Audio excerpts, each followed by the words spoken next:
उत्तर प्रदेश के मुख्यमंत्री योगी आदित्यनाथ ने कहा कि राम मंदिर के लिए सत्ता भी गंवानी पड़ी तो कोई समस्या नहीं। ये बात सीएम योगी आदित्यनाथ ने अयोध्या में ही कही है, लेकिन जैसे ही सीएम योगी का ये बयान सामने आता है, उनके इस बयान की चर्चा चारों तरफ हो रही है। देखिए रिपोर्ट।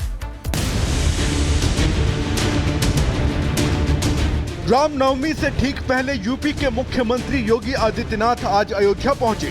सीएम योगी ने अपने अयोध्या दौरे का आगाज हनुमानगढ़ी के हनुमान जी के चरणों में हाजिरी लगाकर की। यहां उन्होंने संतों से मुलाकात की और फिर भगवान रामलला के दर्शन के लिए सीएम योगी चल दिए। राम मंदिर पहुंचते ही सीएम योगी ने सबसे पहले अपने आराध्य भगवान रामलला के सामने हाथ जोड़े और फिर साष्टांग दंडवत होकर भगवान रामलला को प्रणाम किया।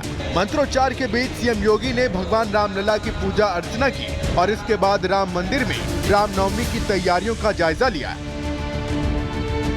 राम मंदिर से निकलने के बाद CM Yogi Adityanath timeless Ayodhya literature festival कार्यक्रम में शामिल हुए और यहीं पर सीएम योगी ने राम मंदिर के लिए सालों साल चले संघर्ष का जिक्र करते हुए बड़ी बात कह दी। सीएम योगी ने कहा कि राम मंदिर के लिए सत्ता भी गंवानी पड़ी तो कोई समस्या नहीं है।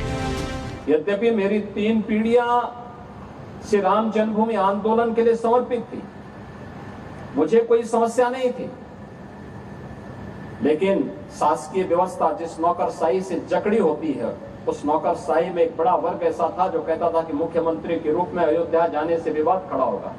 अपने कभी विवाद खड़ा होता तो होने दीजिए, लेकिन अयोध्या के बारे में कुछ सोचने की आवश्यकता है।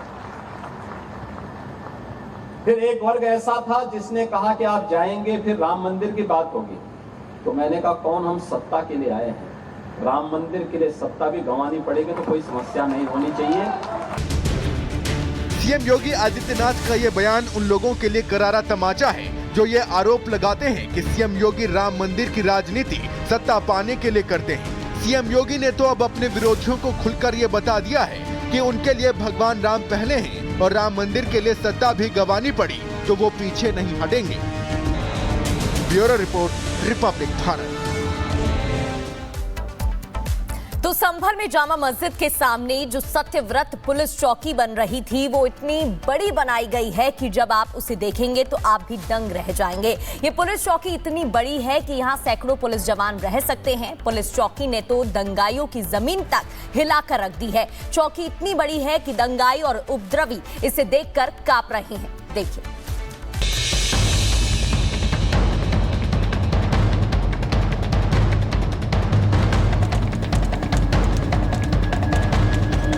इधर दंगाइयों ने जामा मस्जिद के सर्वे में रुकावट डालने की कोशिश की तो मस्जिद के सामने 2 मंजिला पुलिस चौकी ही तैयार होने लगी।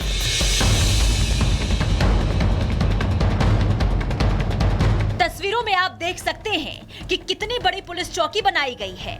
महज कुछ ही दिनों में मस्जिद से केवल 100 मीटर की दूरी पर इतनी बड़ी पुलिस चौकी बनकर तैयार हो रही है, जिसने दंगाइयों की टेंशन बढ़ा दी है। लेकिन अब आपको तस्वीर दिखाते हैं दूसरी तरफ की, जहां पर सत्यव्रत पुलिस चौकी का काम भी देखिए बहुत तेजी से यहां पर चल रहा है। देखिए दूसरी जो मंजिला है वो इस समय किस तरह से बनकर तैयार हो चुकी है, बस अब प्लास्टर का काम बाकी है। जामा मस्जिद के सामने पुलिस चौकी का निर्माण कार्य युद्ध स्तर पर चल रहा है। संभल के पुलिस अधिकारी खुद इस पूरे निर्माण कार्य की मॉनिटरिंग कर रहे हैं। उम्मीद जताई जा रही है कि अगले 6 से 7 दिनों में पुलिस चौकी में प्लास्टर का काम पूरा हो जाएगा और 15 से 20 दिनों में पुलिस चौकी पूरी तरह बनकर तैयार हो जाएगी, जिसके बाद अप्रैल महीने से सत्यव्रत पुलिस चौकी का उद्घाटन भी हो सकता है। बस अब प्लास्टर का काम बाकी है और बहुत जल्द कहा जा रहा है कि आने वाले दिनों में लगभग 15 से 20 दिनों में इस सत्यव्रत पुलिस चौकी का भी देखिए उद्घाटन यहां पर किया जाएगा, जब यहां पर आपको दलबल के साथ देखिए सभी जो है पुलिसकर्मी आपको यहां पर इस पुलिस चौकी के अंदर दिखाई देंगे। जामा मस्जिद के सामने पुलिस चौकी बनकर तैयार हो रही है तो कुछ लोग इसे दंगाइयों के खिलाफ एक्शन से जोड़कर देख रहे हैं, जबकि सच तो ये है कि पुलिस चौकी बनने से संभल में आजादी के बाद से चले आ रहे आपसी टकराव का अंत हो जाएगा, क्योंकि पुलिस चौकी में सर्दियों के मौसम में भी सैकड़ों पुलिसकर्मी यहाँ रह सकेंगे। अगर कहीं कोई घटना होती है तो पुलिस तुरंत एक्शन ले सकेगी। हिंसा और बवाल की स्थिति उत्पन्न होने पर यहाँ इतने पुलिस जवान मौजूद रहेंगे जो तुरंत मोर्चा संभाल लेंगे और बवाल होने से पहले ही टकराव को टाला जा सकेगा। क्योंकि यहाँ पर लगातार यहाँ पर पुलिस जवानों की तैनाती रहती है, इसीलिए अब यहाँ पर चौकी का निर्माण किया गया ताकि ये जो सेंसिटिव जोन है हमेशा वो देखिए सुरक्षित यहाँ पर लोग यहाँ पर महसूस करें। जगह जगह सीसीटीवी कैमरे लगाए गए। सत्यव्रत पुलिस चौकी की प्रगति संभल की दंगाइयों की रह रहकर टेंशन बढ़ा रही है। जिस किसी ने भी सोचा होगा कि पुलिस चौकी आराम से बनेगी, उन्होंने शायद ये नहीं सोचा होगा कि संभल प्रशासन ने 24 नवंबर को हुई हिंसा के बाद इतनी तेजी से प्लानिंग की थी, उससे कहीं ज्यादा रफ्तार में पुलिस चौकी बनकर भी तैयार हो जाएगी। इन दो तस्वीरों को देखिए। 28 दिसंबर 2024 को पुलिस चौकी के लिए भूमि पूजन हुआ था और आज 21 मार्च 2025 तक 2 मंजिला पुलिस चौकी का 80% से ज्यादा काम पूरा हो चुका है। यानी केवल 3 महीने में ही नींव से लेकर लेंटर और छत पड़ने तक का काम पूरा हो चुका है। अब वो दिन दूर नहीं जब मस्जिद के द्वार पर योगी के थानेदार तैनात रहेंगे, जो पूरे संभल की दिन रात हिफाजत करेंगे। Bureau report, Republic Bharat. और इस बीच बड़ी खबर पीएफआई पर गृह मंत्री अमित शाह का बड़ा बयान। पीएफआई आने वाले दिनों में देश के लिए एक बड़ा खतरा है। पीएफआई पर बैन लगाया और आने वाले खतरे से बचाया है। जो ये देख नहीं सकते वो बैन क्या लगाएंगे। बड़ी खबर आपको बता रहे हैं, केंद्रीय गृह मंत्री अमित शाह का ये बड़ा बयान पीएफआई के ऊपर। सुनिए आप क्या कुछ कहा। मान्यवर पीएफआई पूरा सदन जानता है, यहां बैठे या वहां बैठे सब मानते कि पीएफआई आने वाले दिनों में देश के लिए बड़ा खतरा था। मगर जो खतरों को दूर से नहीं देखते वो देश को खतरों से नहीं बचा सकते। मूक दर्शक बनकर, मूक प्रेक्षक बनकर खतरों को देख नहीं रहे। जिनके हाथ में शासन की कमान होती है, इनकी जिम्मेदारी होती है खतरों को दूर से देखकर उसको उगने से पहले, उठने से पहले समाप्त कर देना। हमने पीएफआई पर बैन लगाया।